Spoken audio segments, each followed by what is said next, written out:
Alright, everybody, welcome back to Major Gaming, and today we're gonna go over how I would rework Michael Myers in DBD. He needs a rework. There are a lot of ideas on how he should be changed, and I think I came up with a sim- pretty good simple rework that behavior could realistically do that would make him a lot better, make him stronger and feel better to play. Because I feel like Myers suffers from the fact that he's one of the first characters they made, so there are just a lot of little dumb things that affect him and stuff that don't need to be there. like I did research on how his power works, on the wiki and stuff, and as far as the wiki says, there's little things like, oh, you can't stalk two survivors at one time, even though if you try to, they both light up. So I don't get that. Um, and then the distance you are away from the survivor changes how much stock you get. It's like these little things in the game that don't really need to be there, that you don't even think about when you're playing as him. It's kind of weird, and you don't realize until you're looking online and you're like, that's a thing? Why is that a thing? It's like how Ots just made a video about how the plague loses her power now whenever she's stunned by anything. And I didn't even know she lost her power when she got stunned, because I play as every killer, so I go a couple games as Plague, like one or two, and then a couple games as another killer, and I keep doing that. So I never play as a killer long enough to realize these little things, because usually I just go for a game or two. Now, knowing that now is definitely helpful, but it didn't really affect me that much when I played as Plague, probably because Plague has always just been strong. So it didn't really bother me. I didn't even really notice. But anyway, that's off topic. What I was saying is just there are just some little things about Myers that don't make sense with current DBD, and he needs to just, same thing with Freddy. I made a Freddy rework, and he just needs to be more consistent with modern DBD, both him and Myers. So this is how I would do it. So first thing I would do, stock is now unlimited on all survivors. This is one that the community really wants. It doesn't make sense that he runs out of his power. Pretty self-explanatory. I don't think that he should ever run out of his power, considering it's not even that strong. There are killers with stronger powers that don't run out of their power. So the fact that Myers, for whatever reason, can't, loses his power eventually is crazy to me. Now, moving on. Myers can now stalk multiple survivors at once. That's a thing, like I just mentioned. For some reason, he can't, or at least it says online that he can't, and it doesn't make sense to me. Right now it's Myers stalks the survivor closest to him, and the one in the background lights up, but nothing is going on there, which kind of makes sense now playing as him. So, noticing I'm stalking a lot of people. Why is my thing going why does it feel like it's not going any faster? And it's because it wasn't going any faster. So yeah, now he can stalk multiple survivors at once. The fact that he can is crazy. Now, Myers gains evil 3% faster the farther away he is. 3% for every 10 meters away from the survivor, up to 40 meters. The highest speed increase being 12%, and stock will never fall below the base stock speed. So if you're within that 10-meter range of a survivor, you won't get a boost. It'll just be normal, and it'll never go below that, no matter how close you are to the survivor. But the farther away you are after that 10 meters, every 10 meters you get a 3% speed increase, and that's to encourage Myers to stalk from afar instead of having to get up close to them. And it'll make more sense with some of the other changes I mentioned, but it's just to promote him stalking from afar. That way, he doesn't stalk like right on top of you all the time. You know, he actually benefits from not doing that. So, you know, that's a small change. And it's only a 3% increase. It's not anything crazy. And again, more changes are coming, so, you know, bear with me. Alright, so now, during Tier 3, if a survivor has been stalked for a total of 60 seconds or more, that survivor will be moried after being hit. So, to the dismay of some people, Tombstone Myers base kit, but nerfed. Nerfed Tombstone Myers base kit. So now every individual survivor has to be stalked for 60 seconds total in order to mori them.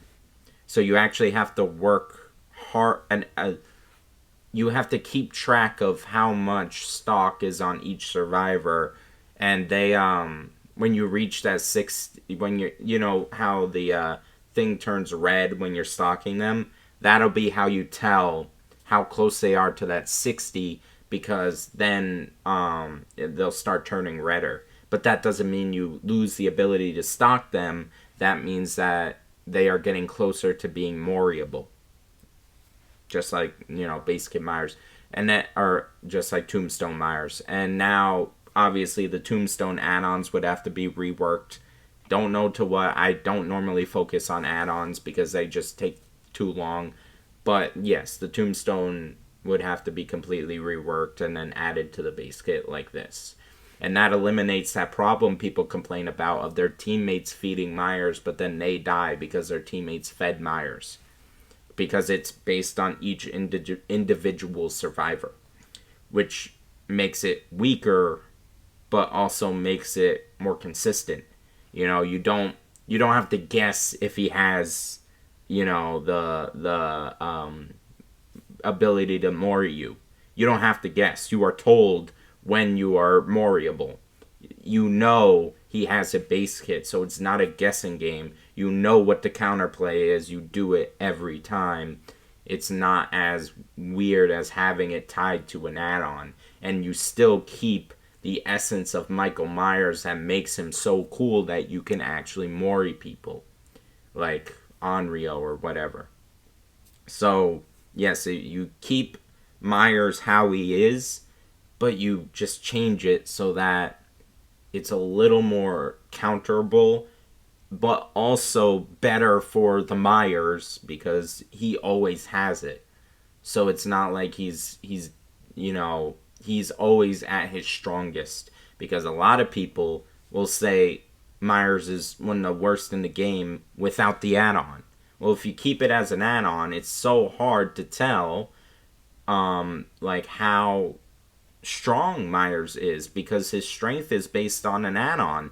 So making it base kit, you either got to remove it or make it base kit. If you remove it, you remove part of what makes Myers so cool and what makes Myers Myers. If you make it base kit and nerf it, you keep that, you make it more reasonable to deal with, and you make it more consistent. Yeah, so that's the idea there. Performing a mori on a survivor instantly ends tier 3. So just same as normal, only it's base kit. Tier 3 now requires 15% more stock.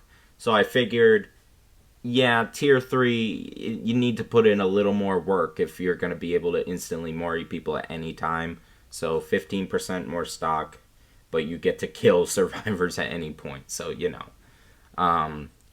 And then another buff is tier 3 now allows Myers to break pallets, breakable walls, and generators 12% faster.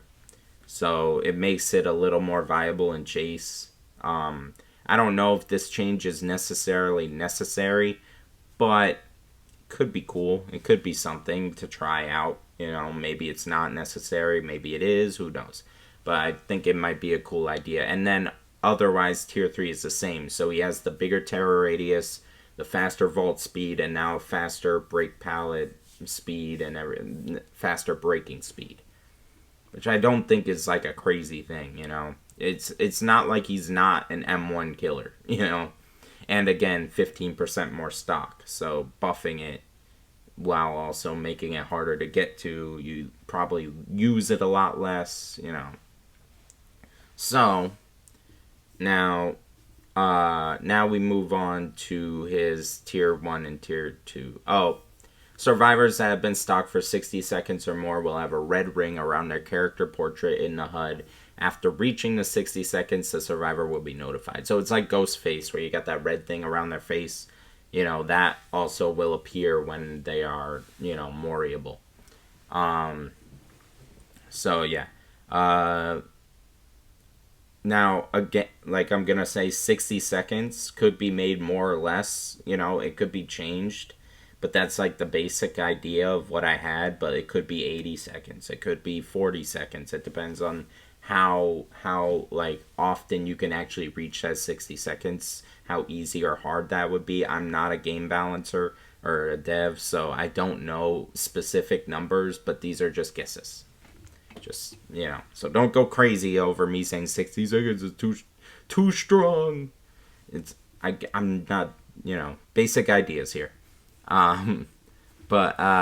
Yes, so tier 1 is now just normal tier 2 Myers, but without the reduced window vault time. So you get rid of the reduced window vault time, and now you are just Myers. No undetectable, no reduced lunge, nothing. You are just M1 Myers. You are basic Myers. You are a basic killer. You have nothing special about you. You are just Myers with a knife, walking around like any other killer. Your terror radius, I think, would still be 24 meters, so it's a little bit smaller. You have a little bit smaller of a terror radius, but other than that, you are normal M1 killer, basic killer. You know. Now, tier 2 is the same, except, so you get the reduced window vault time for tier 2. Your lunge is the same regardless, because you never had a shorter lunge, so you don't get a... Now you just have normal lunge, you know. But now the ability to be undetectable is in tier 2 now instead of tier 1. And it's not unlimited undetectable. Whenever you reach tier 2, you will become undetectable for the first 80 seconds of tier 2. So you will be undetectable for a while, but it's not permanent. So this is, like, the idea is, alright, you're tier 1 Myers, you have the basics so you can survive without being super weak, but you have nothing special about you, so you still do need to work on tiering up. You need to, you know, but you're not so weak to the point where you have to tier up as quickly as possible or you're screwed, you know? So, that's the idea with that. Undetectable for the first 80 seconds. If you go from tier 3 and you run out of tier 3 and go back to tier 2, you become undetectable for 80 seconds. After that, it goes away, and then you're just Myers with reduced vault speed. That's it. So, yeah, that's just tier 2 is just you have undetectable for 80 seconds, and then that's it. And it will, you know, unless obviously you have a perk or something, you won't have undetectable again until you reach tier 2 again. So that's it. That's pretty much it. That is all I want done to Myers. I think that would make him it would be a lot easier to get stock.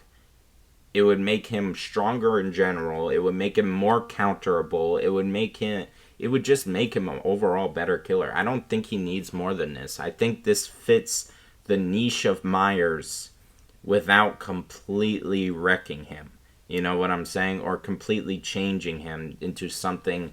Because the idea is great. He is a unique killer for the most part. And I like the ideas. It's just they need to be changed to match modern DBD. So I think this makes him a bit more viable, more consistent, more counterable, just an overall better experience for both the killer and the survivor because he is stronger, but he also has better counterplay because you know what you're getting. You know every time what you're getting is when you go against the Myers, so you know how to deal with it. So yeah, that and you don't have to worry about your teammates feeding him. So like I feel like this rework literally like fixes every problem with him pretty much. I think this is a pretty great rework that I came up with. I'm not trying to, slob myself, but I'm just saying I think I came up with something cool. I think I came up with a good idea. I genuinely do. I just said slop myself, okay? Why did I say that? I don't know. I don't script these things, so I'm just speaking. But yeah. So I think that'd be cool. I think this would be a way better version of Myers. I really do. All right. So now we're going to go to his perks. Save the best for last, I think is fine right now. I'm not trying to offer suggestions on how to change that because people really like that perk and they've already nerfed it recently, so I'm not touching that one. But the other two, I think could use some changes. Now I know Myers perks are supposed to be obsession perks because that's like the idea, but I think the obsession mechanic on Dying Light is unhealthy. I don't think it's a good idea. Not even that it's strong, it's just not a healthy perk. It doesn't incentivize healthy gameplay. You know what I'm saying? So, sorry, I got distracted. Anyway, as I was saying, I don't think it's healthy because the perk, I'm looking it up right now on my phone just to make sure I have it right. So each time you hook a survivor other than your obsession, you gain a token.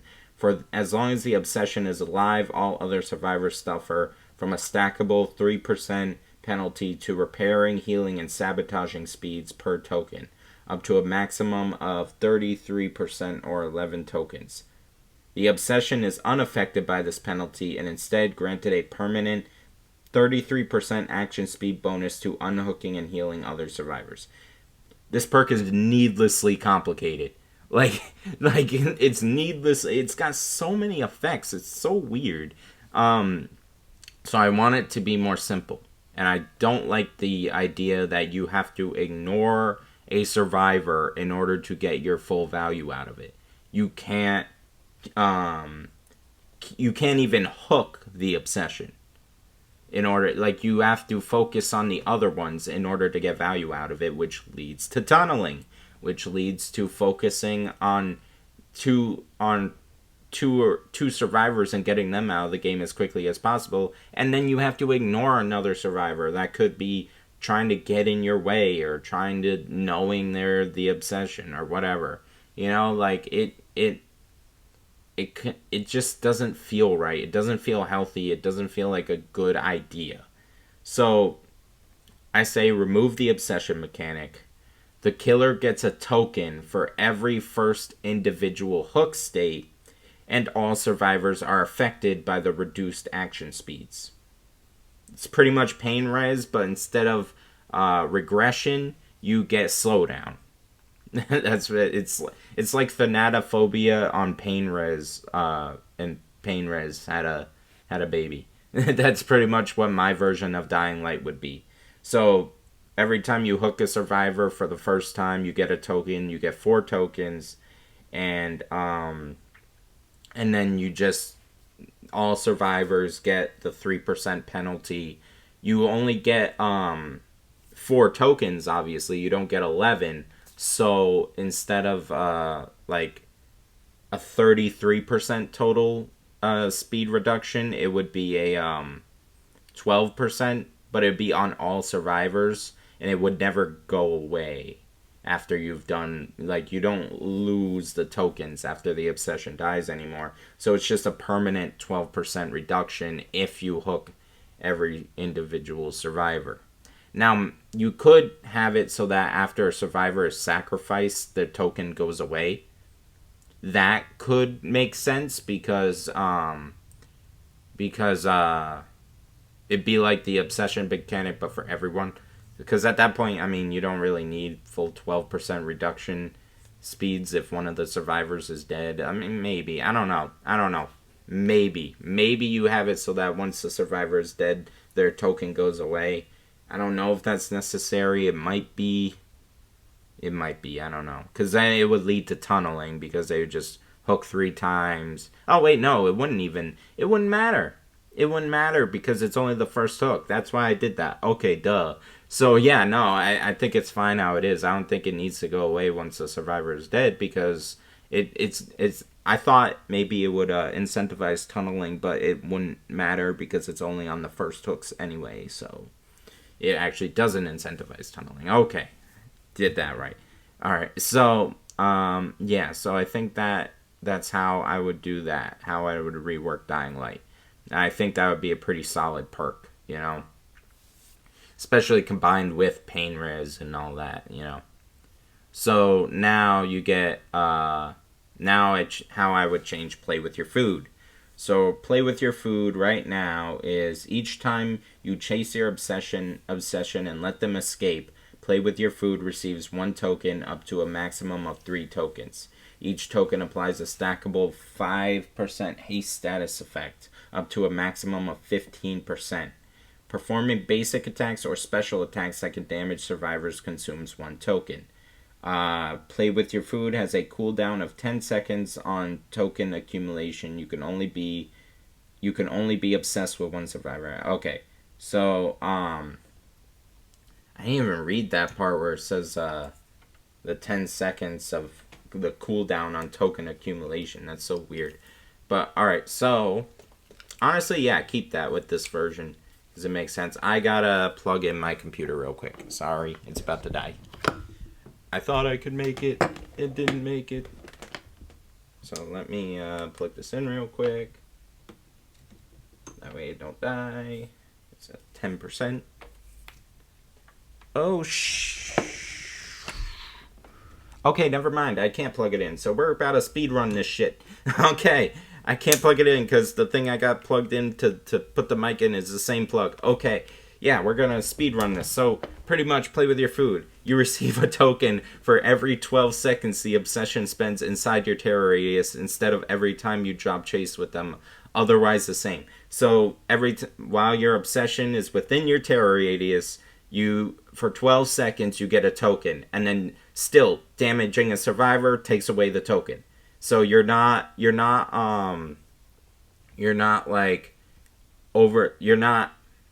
keeping your tokens if you damage the obsession. Okay, you're losing the tokens. So it's not like you're like constantly gaining haste throughout a chase. Like no, if the chase is more than 12 seconds, you gain a token, but then if you hit them after the 12 seconds, you lose it. And then you still get the haste, and then even then you could keep the 10 second cooldown on it so that it's like 12 seconds, but it's really 22 seconds until you could get actually it'd be like 34 seconds. That'd be your time frame to get a token and then get another token. It'd be 34 seconds. So I don't think that'd be too overpowered, and you only get a 5% haste effect anyway, so I don't think it'd be a big deal. And then obviously you'd have to be in chase with your obsession to even get it, it's not, and then you still lose a token hitting any survivor. So I really don't think that would be overpowered. I think that would be perfectly fine. It would be easier to use, easier to figure out. So yeah, I think that would make play with your food a little bit better. But as I said, my computer is dying, and I don't want to lose this video. So, yeah, that is my Myers rework. I hope y'all liked it. Let me know what you think down in the comments below. Like, share, subscribe, do all that fun stuff. All right, cool. Everyone, have a good day.